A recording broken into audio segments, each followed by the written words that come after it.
I was at work, an unexpected email popped up.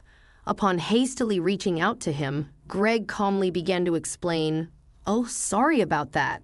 I've fallen for someone else and decided to start a new life with her." Furthermore, he revealed his plan to take the luxury car recently purchased in my name with a loan. Despite my attempts to dissuade him, my husband ignored me, abruptly ended the call, and became unreachable. In the end, Greg disappeared with his mistress, leaving behind a substantial debt. As a mother to our 10-year-old son, I never envisioned such an unfair situation. I found myself at a loss, unsure of what to do, my mind going blank. At 35 years old, my name is Hannah, and my husband Greg is the same age.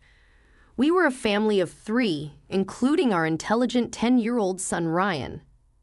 Ryan had displayed remarkable intelligence from a young age, reading papers on the computer and seeking my opinion on complex topics. In contrast, Greg was unstable, never holding down a steady job. Despite my full-time job and concerns about our future, Greg had recently maintained a stable income for 3 years. Lately, Greg spoke of making memories as a family, leading us to decide on buying the $35,000 camper van. However, due to Greg's inability to pass the finance company's loan review, I ended up taking the loan for the car. On the eagerly awaited delivery day of the camper van, I received an abrupt email from Greg stating he would graciously take the delivered van since the loan was in my name, and I would handle the repayments. Confused, I called my husband immediately, only to hear him confess, "Well, I've fallen in love with another woman and decided to date her. I intended it to be just a flame, but it turned serious, so I'm thinking of starting over my life with her. Bye." He mentioned the divorce papers we had discussed during a previous fight, declared he would file them, and unilaterally ended the call. This exchange marked the first time I realized I have been betrayed by Greg, a shocking blow. Subsequent attempts to contact him yielded no response. When I returned home from work and checked the drawer the divorce papers should have been, they were already gone, leaving me burdened with a significant debt from a $35,000 car loan. Despite my repeated attempts to reach out to my husband through emails and calls, I never received a reply. Ryan, noticing my unusual behavior, came to check on me with concern after dinner. "Mom, what's wrong? You hadn't been eating much lately. Are you okay?" Yeah, maybe. I'm just tired." When people lie, they look up to the right. Lying is bad. I've noticed Dad hasn't been home for 3 days. Did something happen between you two?" Startled by Ryan's sharp words, I took a deep breath to calm myself. Feeling that I could no longer hide the truth, I decided to tell Ryan everything. "I see. It's just like Dad to do something like that. Aren't you sad?" "No, I kind of understood from how things were going." Ryan, seemingly foreseeing the future, appeared unconcerned about our parents' divorce, but I knew he must feel sad about it in his heart. While silently apologizing to Ryan in my mind, I worked desperately, trying not to think about the dreadful events. However, my body was honest, and gradually, my health deteriorated. There was a training session planned at work that day, but I couldn't stand up and ended up squatting down. "Sorry, I can't stand up right now. I need to take a break." I heard my colleagues' voices full of concern, but I couldn't respond and collapsed. When I regained consciousness, I found myself in a hospital room. I received a diagnosis from the doctor that I needed detailed examinations, and I was admitted to the hospital.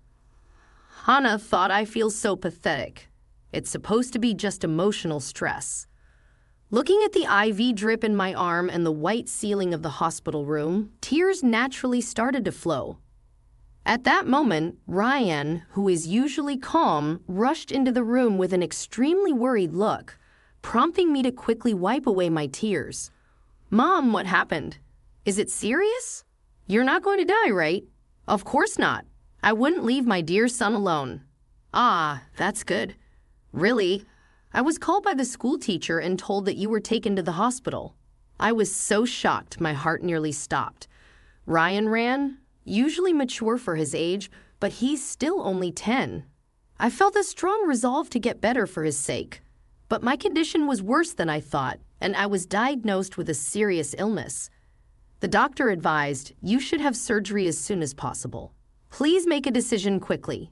Following the doctor's advice, I underwent surgery, and by the time I was discharged, it had been a month since Greg had left. When I returned home and opened the mailbox, I found a demand letter for the car loan payment. Hannah thought the repayment should have been automatically deducted from my account. In panic, I checked the account balance with my cash card, and the balance, originally $20,000, was now only $33.90. Hannah thought Greg did this. I want to ask him to return the money, but I can't contact him. What should I do? Since I don't have the camper van, I can't sell it. After Greg left, everything seemed to be going in a bad direction, and my mood sank deeper. Seeing me saddened by my series of misfortunes, Ryan put his hand on my forehead. You look pale. Are you feeling sick again? You don't seem to have a fever, though. I'm fine physically, but you see, your father not only took the car, but also all the money we had saved. I can't work due to my physical condition, and now we have no money. I'm at a loss. I see. Then I'll deliver newspapers, and I'll search the internet to see if there's any work I can do. Encouraged by my 10-year-old son, I told myself that it wasn't the time to be down. Sorry for worrying you. I can't afford to be weak. I'll change my mindset and try to do whatever I can, I said, smiling at him. Ryan also smiled back and then said something unexpected. Let's plan how to get the car back from Dad. Who did that? The camper van is in your name, right? Yes, but what about it? Maybe we can. Ryan suggested an idea that I couldn't even imagine. I had never thought such an idea could exist.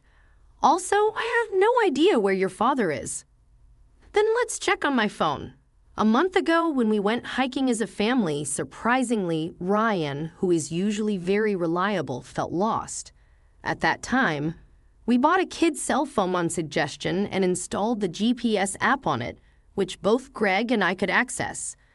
With this app, I can see where Dad... Oh, is that so?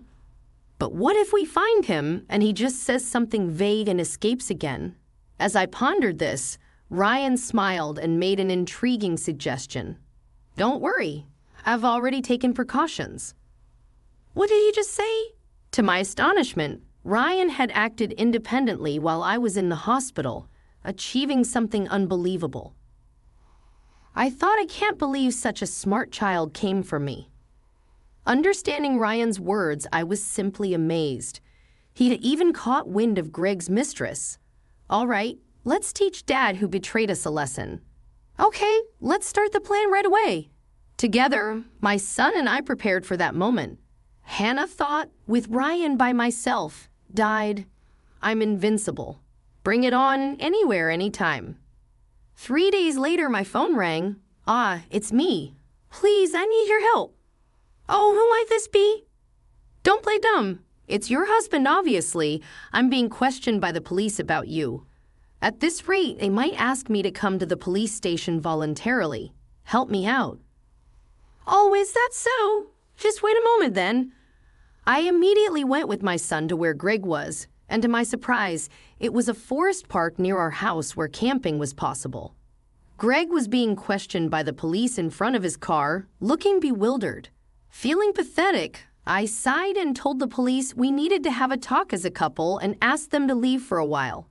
At that time, Greg seemed uncomfortable being watched by the people around us and urged Ryan and me to get into the car.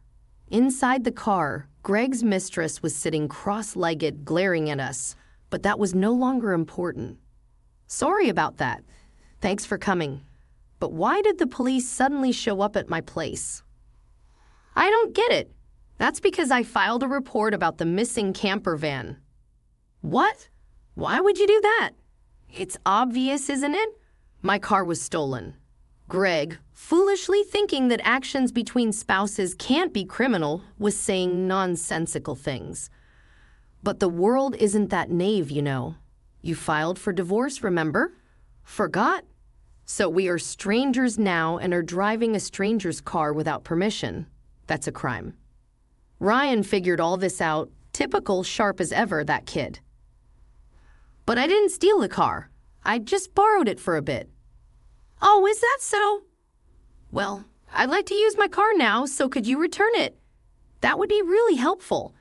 As I reached out my hand asking Greg to return the keys, he reluctantly handed them over after confirming it was returned. Ryan quietly started talking. Hey, why did you abandon your family and choose to play around with this woman? Caught off guard by his son's unexpected question, Greg was flustered and awkwardly scratched his head. Seeing this, Greg's mistress chuckled smugly and started talking. It's because I'm more attractive than your mother. Look at me, you can see it, right? He fell head over heels for me and decided to leave his family. Quiet. I didn't ask you, old lady.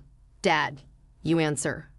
Mandy was silenced by Ryan's stern tone, but Greg remained quiet. If you can't explain, that's fine. I'll just have the police come back and arrest you. Wait, hold on. Okay, I'll talk. Mandy, it turns out, joined Greg's company 3 months ago. They were attracted to each other and became involved at the welcome party for new employees. Later, it was discovered that Mandy was pregnant, and Greg decided to start a new life with her, leaving us behind. Why did you take the camper van? I quit my job and thought about selling the car for money. But it seems like you were using it quite a bit, weren't you? I thought it was a waste to sell it right away, so we decided to go on a trip. Wait, how do you know all this? Remember when Ryan got lost? After that, as a precaution, we bought him a kid's cell phone and installed the GPS app. Did you forget we installed it on your phone too? So I knew where you were all this time. By the way, I later found out from Ryan that he had pretended to get lost during our family hike because he wanted a cell phone. I was amazed at Ryan's ability to think and act so strategically. I suspected something was off with Dad, so I came up with this plan to monitor his actions. You really are a terrifying child. I will never become an adult like you, Dad, who betrays important people without a second thought. Greg, faced with the hard truth Ryan told, was a pitiful adult unable to offer any rebuttal.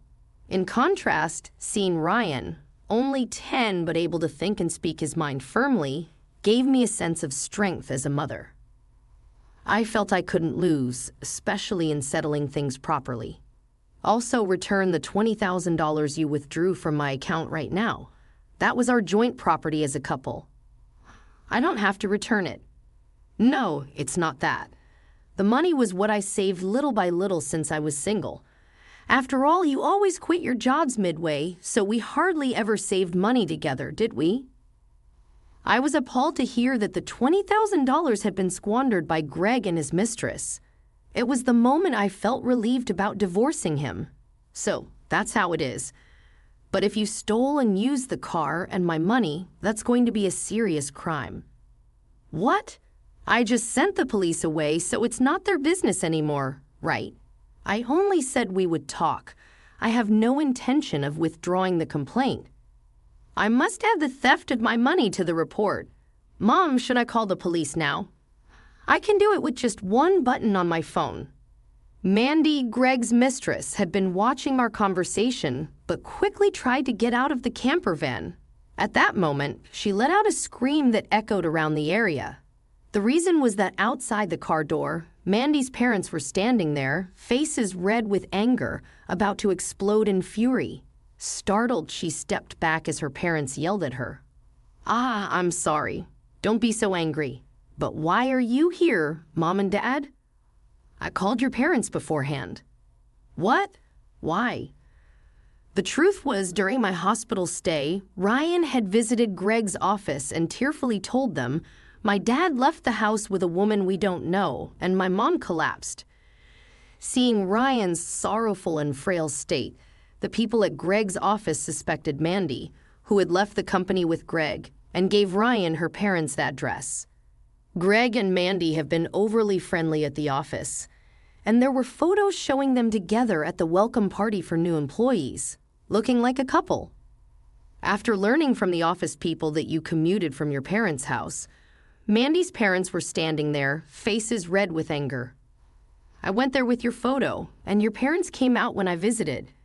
Then I told them everything that had happened. So today I contacted Mandy's parents and asked them to wait nearby for a while. How could you do this to me? The worst? I want to hear that from you. That's my line. By the way, your stomach seems quite big. When is the baby due? In 3 months. What? Wait a minute. That doesn't add up with when you met my husband. You two met only 3 months ago. What's going on? It's not time for the baby to be born yet. Hearing this for the first time, Greg stared at Mandy, eyes wide. Wait, what does that mean? Are you stupid? Don't you get it? It takes about 9 months from conception to birth, which means the child she's carrying isn't yours. You're so foolish. What do you mean, Mandy? Have you been deceived leaving me? I almost got away with it. Can't help it now that I'm caught. You're so naive. You can't see through lies at all. Really a fool. Don't mock me. My whole life is ruined because of you. What were you thinking? Greg and Mandy started an ugly argument, but nobody intervened, letting them have it out. Meanwhile, we contacted the police again to explain the situation. As it began to get dark, the forest park was brightly lit by the red lights of the police cars. No, really, I was wrong. I was truly wrong. I'm sorry. I'll work hard and never cheat again. So please, just don't arrest me, Dad. People don't change that easily, especially lazy people like you. Exactly, Ryan's right. I can't trust you at all. Reflect on your actions and pay for your crimes at the police station. If I get arrested, I won't be able to pay back the money. Is that okay with you? I don't mind. Pay me back after you've atoned for your sins. Take your time. Don't worry. I've already found you a place to work. Let's see, there's Ryan's child support, plus the $20,000 you stole from me. I'm not sure how much it will all add up to, but you'll work and pay it all back. I had one last thing to say to Mandy, the mistress. You might think you're just an onlooker, but don't forget you're an accomplice to Greg's theft. Be prepared for that. When I told them that Mandy would have to pay if Greg couldn't return the stolen money, she shivered in fear.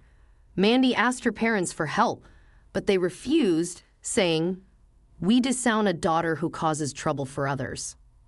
Thus, Greg and Mandy were taken away in a police car together. Thanks to Ryan's smart strategy, we were able to punish Greg and his mistress, Mandy. Though they were released from detention soon after, they faced a hefty payment to me through a lawyer. I claimed $20,000 in damages. Additionally, I made Greg agree to pay $500 a month in child support for Ryan. I introduced Greg to a subcontracting factory of the company I work for. The support and other charges I claimed from Greg would be deducted from his salary and paid into my account. I also sold the camper van and was freed from the auto loan. Since then, my health has improved remarkably, and I am now energetic, committed to my job. Ryan has been actively helping with household chores and errands. I want to keep moving forward strongly so that Ryan can pursue the path he loves without giving up.